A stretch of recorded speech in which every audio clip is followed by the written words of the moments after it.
Welcome, future helicopter pilots. Today, we dive into a crucial topic for safe flying emergency procedures. Think of these procedures as your unseen co-pilot, ready with a plan when things go wrong.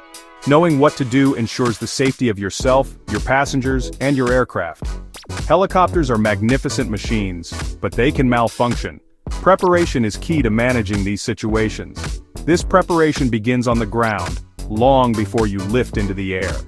Study your aircraft's pilot operating handbook and memorize critical checklists. In an emergency, your responses must be swift and accurate. Always be prepared for the unexpected. Understanding emergency procedures gives you confidence to explore your helicopter's capabilities. It's a fundamental aspect of airmanship, taken very seriously at flight school. Embrace this learning. It keeps you and your passengers safe when it matters most.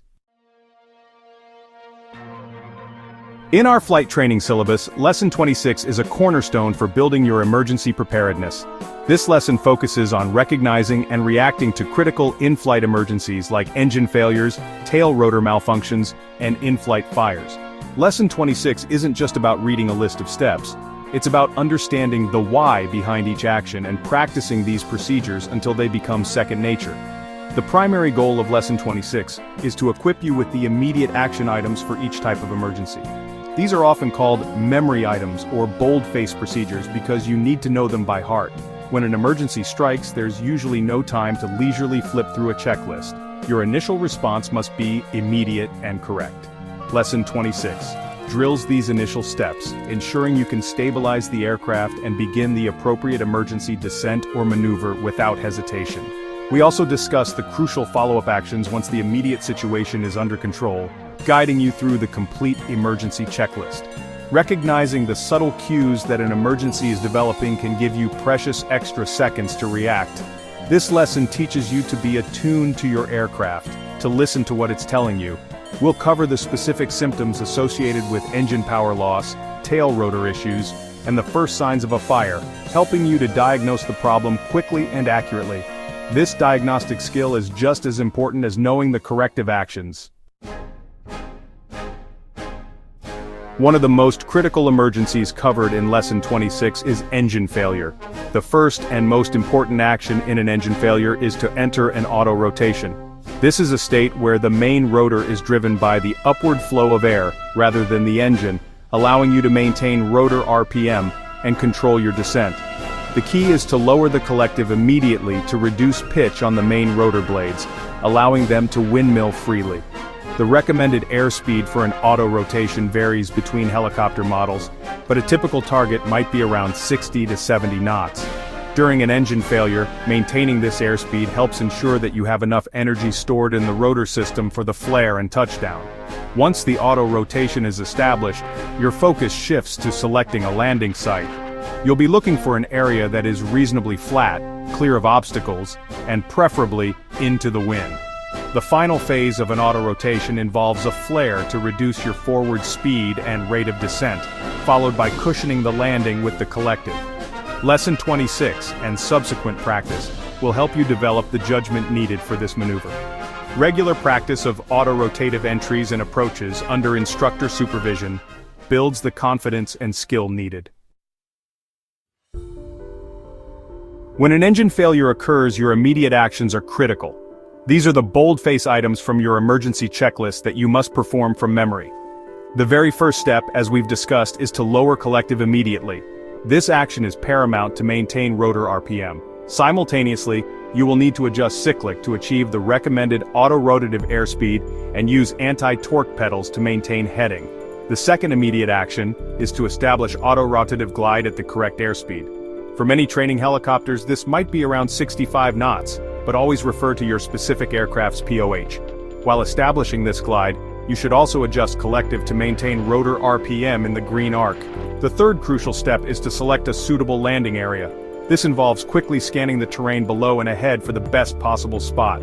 Once these initial memory items are completed and the aircraft is in a stable auto-rotative descent towards a chosen landing area, you can then move on to other checklist items if time permits.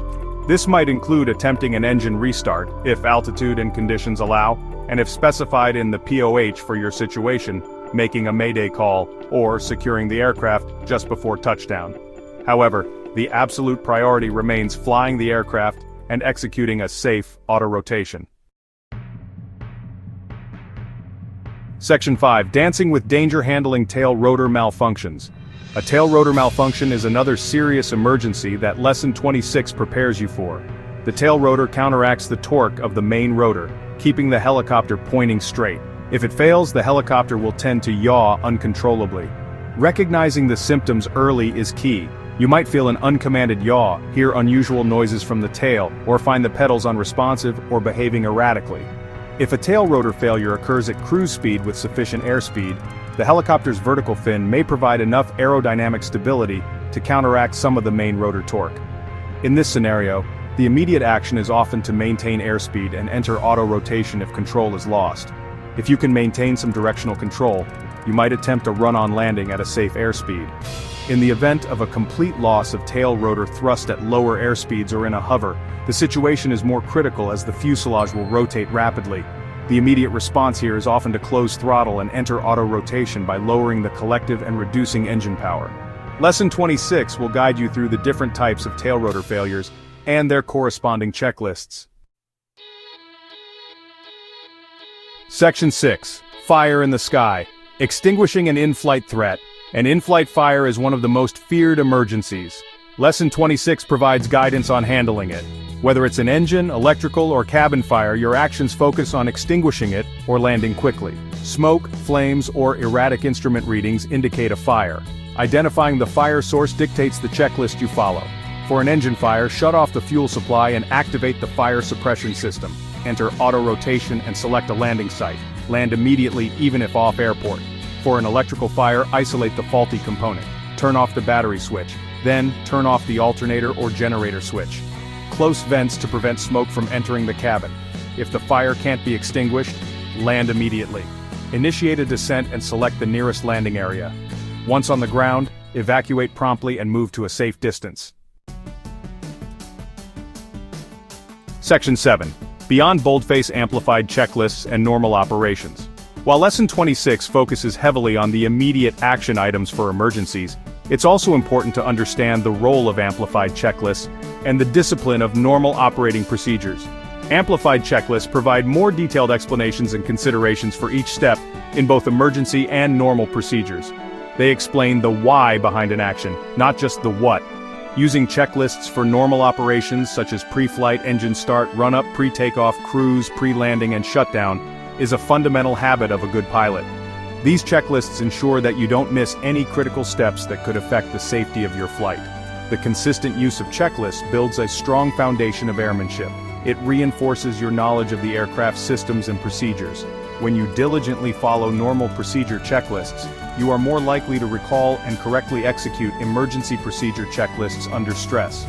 Lesson 26, while emergency-focused, implicitly relies on the good habits formed through meticulous adherence to normal procedures.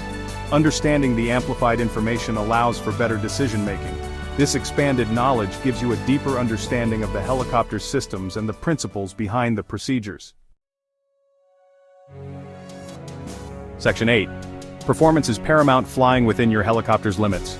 Understanding and respecting your helicopter's performance capabilities is just as crucial as knowing emergency procedures.